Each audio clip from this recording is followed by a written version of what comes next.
그리스와 유로존의 운명을 가를 국민투표에서 그리스 국민들은 압도적으로 채권단의 제안에 반대표를 던졌습니다. 네, 이로써 그리스는 한 번도 가지 않은 길에 들어서 미래를 예측하기 어렵게 됐습니다. 아테네에서 김준영 특파원이 보도합니다. 그리스 국민의 선택은 유로존에서 나갈 수 있더라도 더는 긴축에 희생되지 않겠다는 뜻이었습니다. 애초 박빙을 보일 것이라는 예상을 깨고 채권단 제안에 반대표를 던진 국민이 압도적이었습니다. 사전 여론조사에선 찬성과 반대가 반반으로 나왔지만 막상 투표함을 열어보니 6대4의 구도를 보였습니다. 이는 그리스 총리가 반대가 클수록 협상력을 높여 더 좋은 합의를 할 수 있다는 주장 등이 막판 표심을 좌우한 것으로 보입니다. 다만 그리스 운명은 한 치 앞도 내다볼 수 없는 미지의 영역으로 들어섰습니다. 그리스 주장대로 더 좋은 협약이 체결될 것인지 채권단의 경고대로 그리스가 유로존에서 탈퇴할 것인지는 누구도 장담할 수 없는 상황입니다. 현재 그리스은행은 예금이 부족해 유럽중앙은행에 지원이 없다면 은행 문을 열지 못하거나 파산할 수밖에 없습니다.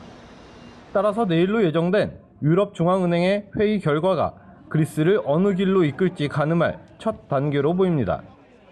아울러 양대 채권국인 독일과 프랑스의 정상이 내일 긴급 회동에서 어떤 결정을 내릴지도 이번 사태를 결정하는 최대 변수가 될 것으로 예상됩니다.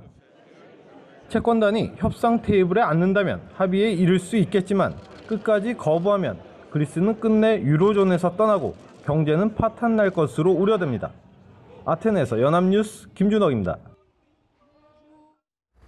네, 보신 것처럼 채권단이 제시한 협상안에 대한 찬반을 묻는 국민투표 결과 반대가 우세할 것으로 예상되고 있는데요.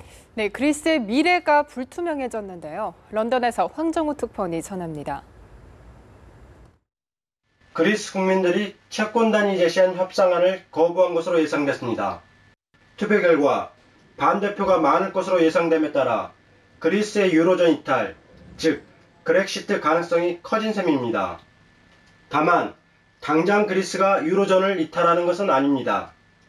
유로존 이탈을 포함해 그리스 미래를 예측하기 어려운 상황에 빠졌다고 볼 수 있습니다. 그리스가 협상력을 높여 더 유리한 조건에 협상을 끌어낼 수 있을지 아니면 협상이 난항에 빠질지 지금으로선 예측 불가합니다.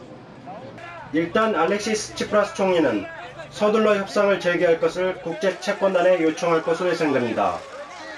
최대한 빨리 협상을 끝내려는 게 치프라스 총리의 의도입니다.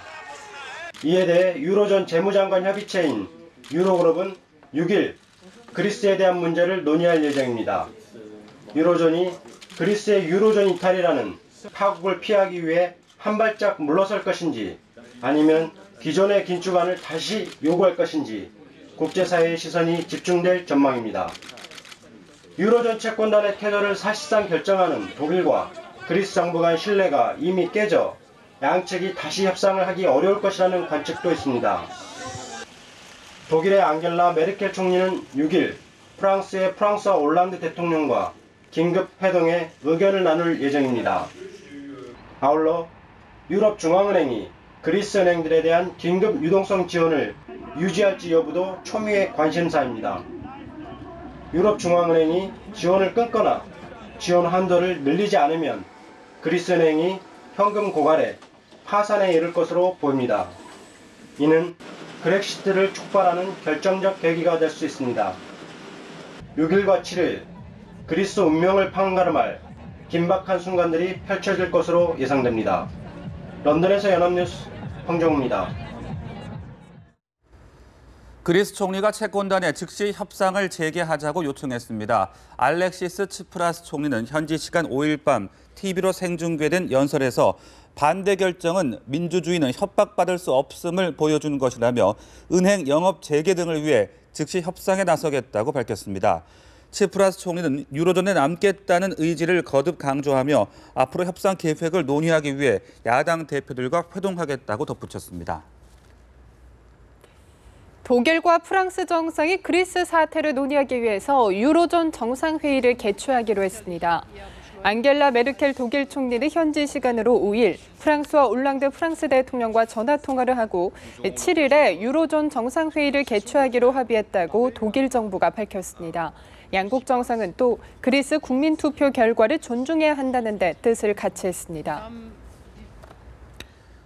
그리스 국민투표에서 반대가 우세할 것으로 예상되면서 유로화 가치가 하락세를 보이고 있습니다. 유로화는 현지 시간 6일 오전 5시 29분 현재 호주 시드니 외환 시장에서 1% 하락한 유로당 1.1001달러에 거래되고 있습니다. 유로화는 한때 유로당 1.0979달러로 1.1달러 밑으로 떨어지기도 했습니다. 현재 유로화 가치는 알렉시스 치프라스 총리가 국민투표 시행을 전격 선언한 이후 첫 거래일이었던 지난달 29일 보였던 수준입니다. 일제강점기 조선인 강제 동원 현장인 일본 근대 산업시설이 유네스코 세계유산으로 등재됐습니다. 네, 등재 결정문에는 우리 정부가 요구했던 강제노역 사실 등 일부 내용이 반영됐습니다. 베를린에서 고영규 특파원이 전합니다. 세계유산위원회는 5일 독일 본에서 열린 회의에서 메이지 일본의 산업혁명유산 규슈 야마구치와 관련 지역을 세계유산으로 등재하기로 했습니다. 8개 현 11개 시에 있는 이들 23곳의 시설에는 일명 군함도 탄광이라 불리는 하시마 탄광 등 조선인 수만 명이 강제 노동한 현장 7곳이 포함됐습니다. 일본 대표단은 결정 직전 위원국을 상대로 한 발언에서 한국인이 강제 노역한 사실을 인정했습니다. That there were a large number of Koreans and others who were brought against their will and forced to work under harsh conditions in the 1940s at some of the sites. 그러면서 나름대로의 후속 조치도 약속했습니다.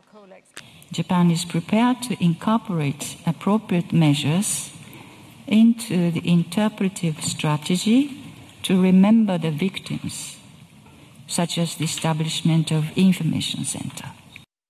또 등재 결정문엔 각주를 통해 세계유산위원회는 일본의 발표를 주목한다고 명시했습니다.